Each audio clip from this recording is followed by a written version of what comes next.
வளர்ச்சி என்பது கண்கூடாக தெரிகிறது. மக்களே, அமைதியாக இருக்கும் சிங்கத்திடமிருந்து வெளிப்படும் அந்த கர்ஜனையானது அந்த காட்டையே பிரமிக்க செய்கின்ற அந்த தோரணை இருக்கும் இல்லையா? அந்த அமைதியான தோரணையிலிருந்து வெளிப்படுகின்ற அந்த கர்ஜனை மொழிதான் அது ஆளுமைக்கு மிகப்பெரிய வடிவமாக இருக்கும். அப்படிதான் ஜேசிடி பிரபாகரன் அவர்களுடைய இன்றைய உரை இருந்தது. மிகப்பெரிய அந்த உரையை பார்த்து நாங்கள் எல்லாம் பிரமித்து போனோம். அவருடைய வாழ்க்கை வரலாற்றை பார்க்கும்போது நீண்ட நெடிய அரசியல் பயணம். சாரோட சபாநாயகர் சாரை நேரில் பார்த்து பேசும்போது எளிமையாக பேசுவார். நாங்கள் சந்தித்து பேசியிருக்கிறோம். ஆனால் போகிற போது வரும்போது பார்த்துருக்கிறோம். ஆனால் ரொம்ப எளிமையாக ரொம்ப சாதாரணமாக நடந்து கொள்கிற அந்த பண்பை தான் அவரிடம் நான் பார்த்துருக்கிறேன். ஆனால் இந்த சட்டசபையில் இந்த பேசும்போது அவர் உரையாற்றும் போது பார்க்கும்போது ஆச்சரியமாக இருந்தது. எவ்வளோ அமைதியான ஒரு நடுக்கடல் எவ்வளோ அமைதியாக இருக்குமோ, அலைகள் ஆர்ப்பரிப்பு இல்லாமல் மிகுந்த ஆழத்தோடு இருக்கும் நடுக்கடல். ஆனால் இந்த நடுக்கடல் ஆழமான உள்ள பகுதியிலிருந்து ஒரு அலையும் எழும்பாது என்று சொல்வார்கள்.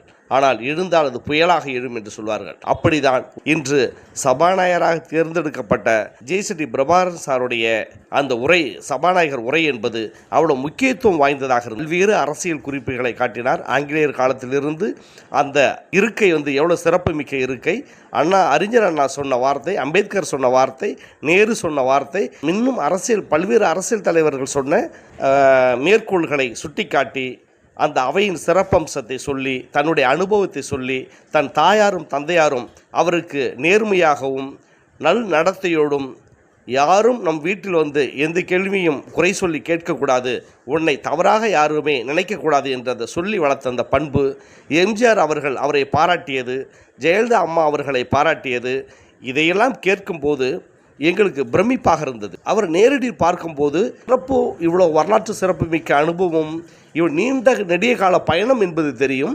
இத்தனை பேரோடு பழகியவர்கள் எப்படி அவர் எளிமையாக இருக்க வேண்டும்? சாதாரண ஒரு பதவியில் வட்டச்சேலை அப்படி இப்படி இருக்கிறவங்களே ஒரு குறிப்பிட்ட காலத்துக்கு பிறகு தன்னை ஒரு பெரிய ஆளாக யாரும் நெருங்கி பேச முடியாத ஒரு தோரணையோடு அவர் நடந்து கொள்வது, நடைமுறை பாவனைகள் எல்லோரையும் இந்த சமூகம் பார்த்திருக்கிறது, இந்த மண் பார்த்திருக்கிறது, இந்த அரசியல் களம் பார்த்திருக்கிறது. ஆனால் 1980 எங்கே இருக்கிறது? எம்ஜிஆர் எவ்வளோ பெரிய சிறந்த அரசியல் தலைவர், ஜெயலலிதா எவ்வளோ அரசியல் ஆளுமை மிக்கவர்கள். அவர்களிடம் இருந்து இத்தனை வருஷத்து காலத்து அரசியல் பயணத்தில் அவரிடம் இருந்து எந்த ஒரு பெரிதான ஒரு யாரையும் மதிக்காத தன்மையோ, ஒரு பெருமையோடு நடந்து கொள்கிற அந்த தன்மையோ எதையுமே அவரிடம் பார்க்க முடியவில்லை. இன்று தான் அவருடைய உரையை கேட்டோம். மிகப்பெரிய சிறந்த உரை அது. இதுவரையில் அரசியல் களத்தில் சட்டசபையில் எந்த சபாநாயகரும் இப்படி ஒரு உரையை பேசியிருக்க முடியாது.